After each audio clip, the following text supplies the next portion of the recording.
responsible, but this is not a responsible package. Thank you. Thank you. Thank you. All right, brother.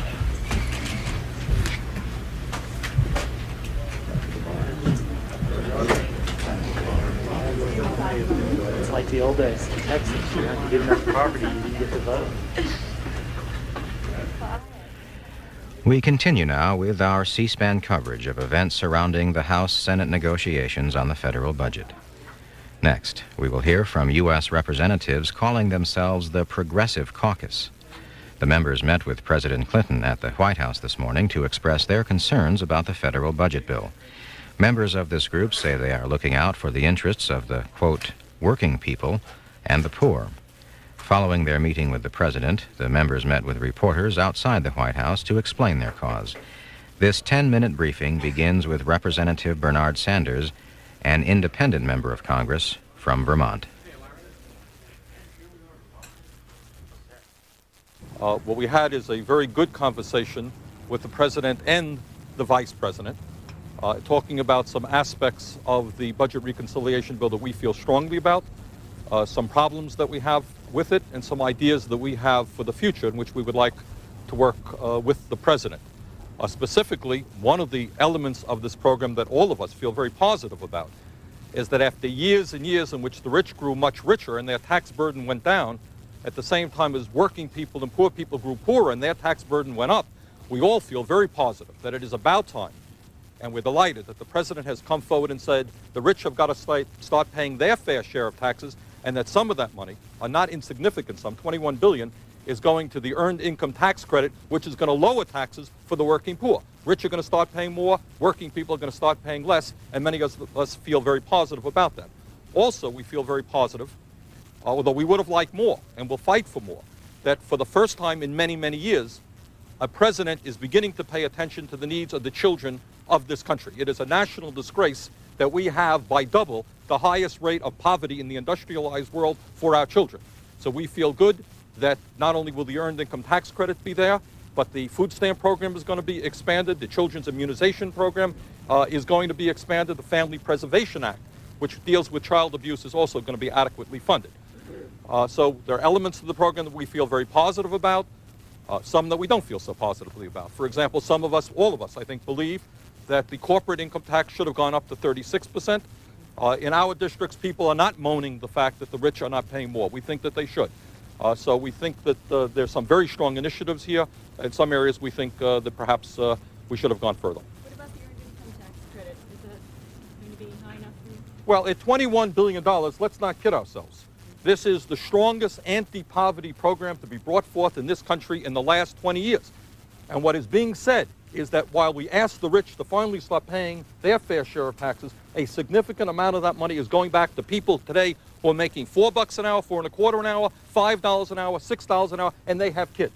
So all of us, I think without exception, feel very positive that the Earned Income Tax Credit is a significant way to go forward to deal with poverty in America, and especially with children's poverty. Well, and also the Earned Income Tax Credit means that working people will not have to go on programs that are costing a great deal. They will in fact be lifted out of their poverty and work with pride and live with pride, and they will be contributing to the economy, and we're very pleased with that. Has the president got your votes at this point? I don't know that we want to be definitive about this. I think what we want to see is what the end of the package looks like. Now, we met with Speaker Foley just the other day to express very strong concern that when the gas tax went down from 6.5 cents to 4.3, $12 billion were lost. And what we said to the Speaker, and I think reiterated in general to the President and Vice President, is don't take that money out of the needs of working people and the children of America. And obviously, we haven't seen the final package yet, so I think we're going to be a little bit reluctant to give you a definitive answer to that question. What about Medicare and the large cuts in Medicare that Congressman Waxman and others are Does it? plotting? I think The 54, 56 billion, which is in the current package, is that something that you guys? I don't want to speak for other people, but I think Henry Waxman is absolutely right to raise concerns. That is not the best way to get the revenue. And what we certainly hope is that that money will come from the doctors and the hospitals and not from the needs of our senior citizens who are today hurting very badly. Congressman Sanders, what do you promise President Clinton to this morning? We didn't talk about specific promises. One of the issues, I should say, that many of us raised was the need for a jobs bill.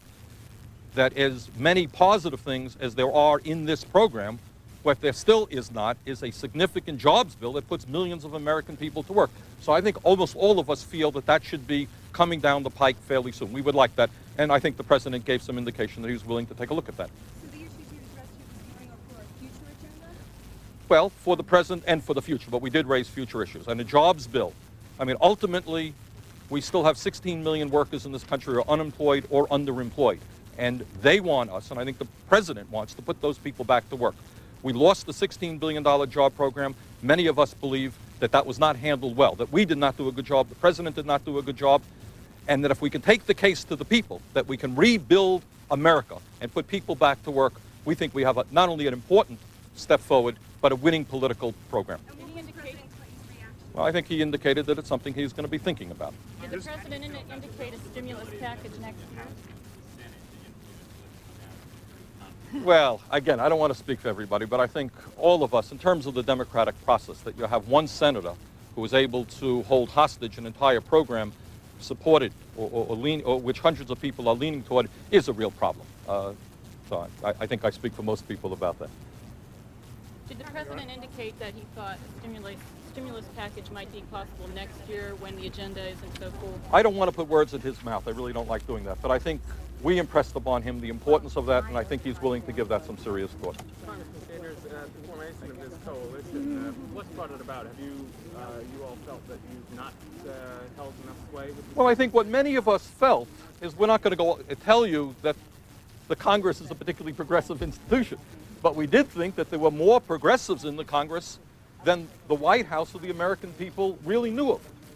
So we reached out and we brought people together to concentrate on a progressive agenda that reflects the needs of working people and poor people. Now, what we are also aware of is that the conservative caucus, if you like, has had a whole lot of clout. Charlie Stenholm has done a very good job in taking this country and the Congress to the right. And some of us thought it's appropriate that if we stood up in the Black Caucus, the Women's Caucus, the Hispanic Caucus, the Progressive Caucus, we might begin to fight for the rights of working people and move the agenda forward in a little bit more progressive way. Forgive me May I for add playing something catch on up. that? When did you organize these progressive? This was organized about 2 years ago.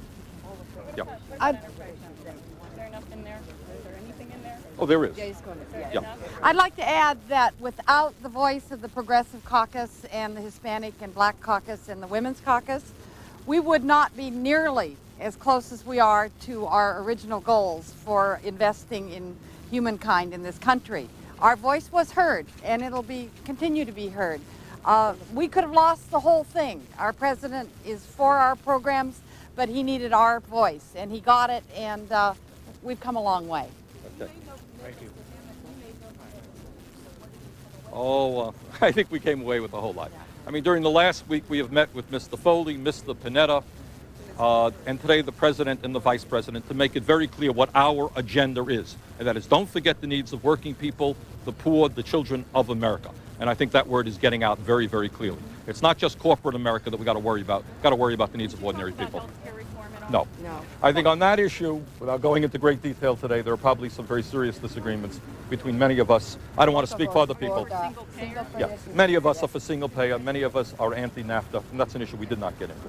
Congressman Sanders, when you say more taxes for the rich, how does that affect rich people in Vermont? They're going to pay more taxes, but my job is not to worry about them. We got hungry children in my state who need to be fed. We have working people who need jobs.